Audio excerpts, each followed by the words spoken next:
I start anything, Happy New Year. Yeah, last year was absolutely appalling, as you know, the pandemic, everything that's gone on. But yeah, let's hope this year's a lot better than what we've had. Yeah, so let's get to it. First question from our UK Guppy Stock is from Justin Richardson. How long do guppies live? So, guppies live around 2 years, around that's sort of the average mark. Some a year, some even 3 years in some cases. It all depends on what they're fed, the water quality as well. Also temperature, they say temperature can actually change the lifespan. Usually what they say is the warmer the temperature, the quicker they grow, the less they'll live as such. But I've never done this method. I want to actually get a batch of fry from a certain strain and get 2 tanks, put them in the tanks, have one say 28 degrees, 27, 28 degrees, the other one 24 degrees, feed them exactly the same water change, everything exactly the same, and just see if it does actually increase their growth rate, which will actually, you know, get rid of their lifespan as such. It will get rid of their lifespan? That makes sense, does it? Shorten their lifespan, sorry. Next question is, how many guppies does a female produce in a lifetime? Literally hundreds and hundreds. You know, you could have the first month you might get 30, then you might get 60, then you might get 100, then you might get 70. Literally, they can produce literally huge amounts of fry. Again, it's just on the actual certain female itself. But yeah, literally hundreds and hundreds, mate. Literally hundreds, even 1,000 mark sometimes. Next question is from Dan Sean Palmer. How to get clear water all the time with no particles floating around? Now, this really is general maintenance, mate, to be honest with you. The more you look after your aquarium, the cleaner it's going to be. Little tips for you is clean your filter regularly, maybe every month or two. Again, if you've got like an internal filter with 2 sides, 2 pads for instance, take one pad out, either change that pad or clean it in old tank water. Don't ever change both pads at the same time. That's a little tip. Also, floss is great at collecting that small particle from the water. Also, if you've got like a surface, like stuff sitting on top of the surface of water, if you've got an internal filter, you could maybe bring that filter up so it's disturbing the top of the water, the surface. Then the particles going to sort of start to come around the middle of the tank. The filter's going to start to grab it in, and you're going to get less sort of small particles around as such. Also, foods. A lot of foods can give off, you know, can sort of crumble, flaky poo even sometimes. So yeah, it's a load of things really, but general maintenance is the number one thing. You can get UV steriliser. I've never used it. I've just done my general sort of water changes and stuff, mate, and maintenance. Jacob Dubney, or Dubney I think, sorry mate if I pronounced that wrong. Common diseases and how to treat them. Now, there's common diseases in guppies like all fish, you know, internal parasites, worms, infections, bacterial infections, ick. There's different medications you can use that will tackle different things. So there's not one medication that will tackle everything, unfortunately. So for instance, you've got worms. I recommend NT-Labs anti-fluke and wormer. The main ingredient is flubendazole. It's fantastic at getting rid of internal parasites, worms. So that's what I'd recommend for that. If you've got like external problems with bacterial infections, I'd look at Isha 2000, Isha X if you've got ick. But yeah, there's nothing actually can get rid of. There's not one thing that will get rid of everything. Another thing you can use is salt for external. Again, internal problems, salt will not help, unfortunately. External, it's going to help. Yeah, but that's basically your main sort of guppy diseases and ways to treat them. A lot of people are actually having problems at the moment with internal parasites, I've noticed in the group. That's why I've recommended NT-Labs anti-fluke and wormer. It's a really good thing, really good medication, sorry. Yeah, flubendazole is fantastic for internal problems. Again, as I said before, external, don't use that on external because it's not going to work. You need Isha 2000 and Isha Exit for like your bacterial infections and stuff, and your ick.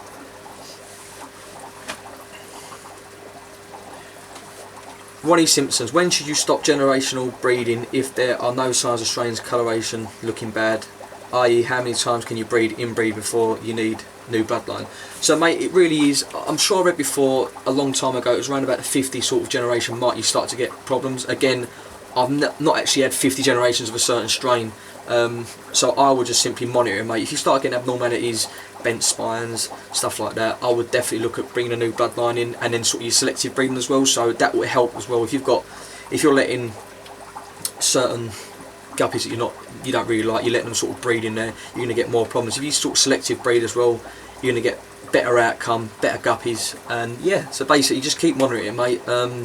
If you start getting abnormalities, that's a sign you want to start bringing a new bloodline in, and also then you'll do your selective breeding as well. Next question is from Mark Copson.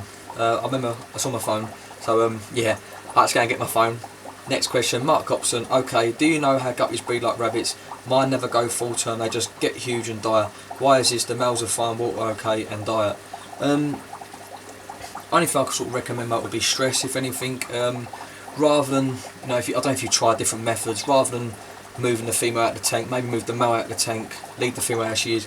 Plenty of live plants or even artificial plants that will cover in the area. Loads of hiding spaces for the fryer, and see if that makes a difference. Again, as you know, guppies can really stress out. I say male guppies can really stress out female guppies. They're constantly trying to do the business as such. But yeah, I would definitely try and recommend changing up whatever you're doing. So maybe take the male out, as I said before, leave the female in the main tank on her own. You know, keep stress minimum as possible.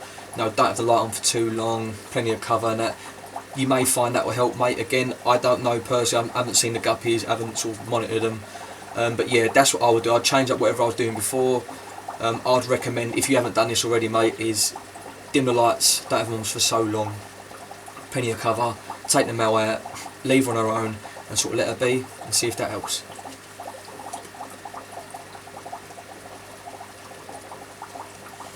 Next question is from Jeff Booker. Why do guppies grow so slow? I have a guppy that is nearly 6 months old, if not already, yet it's only the size of fry that I see on here that are only 6 weeks old. I'm not bothered that it's growing slowly, but another fry that has grown to adulthood has matured slowly.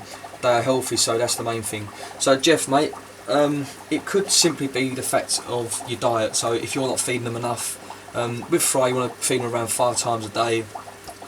I feed our fry live baby brine shrimp. They then get tropical flakes crushed up. They also get spirulina flakes crushed up again. The sticky greens as well, the particle come off of there. They eat off the bottom, as you can see, the bottom. So yeah, I'd definitely mix up what you're doing, mate. Try grow them, like feed them more. If you want that to happen, if you want to raise your fry quicker, feed them more, and you'll start to see growth rate increase, mate. Definitely. Sick guppies. This is the third guppy I've found that doesn't look right. Body is very slim, tall, tail is shrunk. After the previous two were spotted, one was found dead this morning. I had a course of each 2004 days. Anyone got any ideas what's wrong? So I've got the photo here. I'll try and post a photo as well so you can actually see it next to me. Regards to each 2000, it doesn't treat internal parasites. Judging by the photo, mate, the slimming as well. Mate, yeah, Ian. It looks, it's internal parasites, worms. ESA 2000 will not help at all, unfortunately. Neither will salt. Again, salt is good for external bacteria and infections and stuff. Internally, it's not going to work. You want to use something that's called flubendazole, which you can find at NT Labs, anti-fluke and worm, which we use if we've got any problems. Also new fish, we just give it a dose of that, just to make sure there's no internal problems anyway.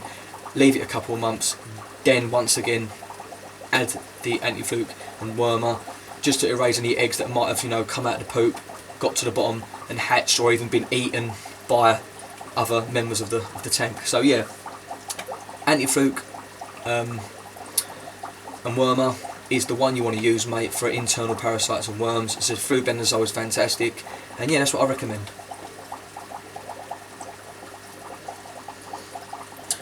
Stevie Hunter. Hi, we mixed 6 male and 8 females together 5 days ago and already think we have several pregnant. Is it normal to happen so fast, or could they have been pregnant when we got them? This is our biggest looking one. So judging by that photo, again, I'll try and put it up for you people. She was pregnant before. Yeah, literally as soon as you've got a male and a female and they're ready, they'll be pregnant constantly. And even when you take the male out, she'll still probably give birth another 2 or 3 times ish, as they store sperm, as a lot of people know anyway. So yeah, you're going to find now, Steve, that you're going to have a lot of guppies now, mate, constantly. It's going to be constant, every month or so. You have loads of more guppies. And yeah, so it was possible it was pregnant before. That's a definite. As soon as you mix a male and a female, you pretty much, you know it's going to happen. And it's going to constantly happen as well, so yeah. Hi guys, I have a question. I bought 6 guppies from a well-known aquarium chain store in Woodbridge 5 months ago. They were fine and had fry, etc. Well, after 2 weeks they started to get, I believe that's white patches on their nose and skin after 3 days or so, the white patches grew bigger and they died. Every now and again it comes back and it affects. So that's an external problem, mate, as you know. So I would definitely recommend Isha 2000. It will get rid of any like fungus, skin problems, gill problems, that sort of stuff. Yeah, so I'll definitely recommend Isha 2000, mate, to try and eliminate any bacteria, infections you might have present in the tank, which could obviously then move on to other fish as well, unfortunately. So definitely treat the whole tank. Don't just treat the guppies or the fish that have actually showing signs. Treat the whole tank, mate, while you're there. Leave them in that tank, treat the whole tank. And yeah, Isha 2000 will be brilliant for that.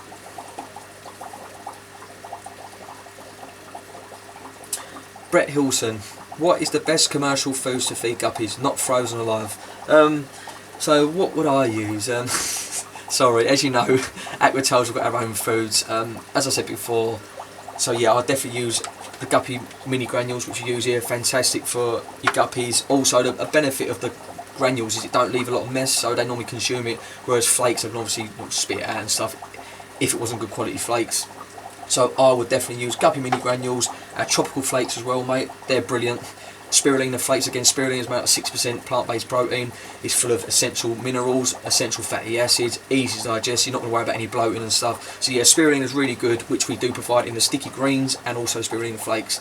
So that's the kind of foods we're looking at, mate, if you wasn't using live or frozen foods. So yeah, thank you so much, everyone. I believe that's the end of the Q&A today. We are going to begin livestock again, actually sending out. So yeah, those are looking for maybe germ white tuxedos, Dumbo mosaics, black metal lace, red metal lace, big tail mosaics. We are going to be sending that again. We are doing a trial run this week. So yeah, we're going to get them sent out.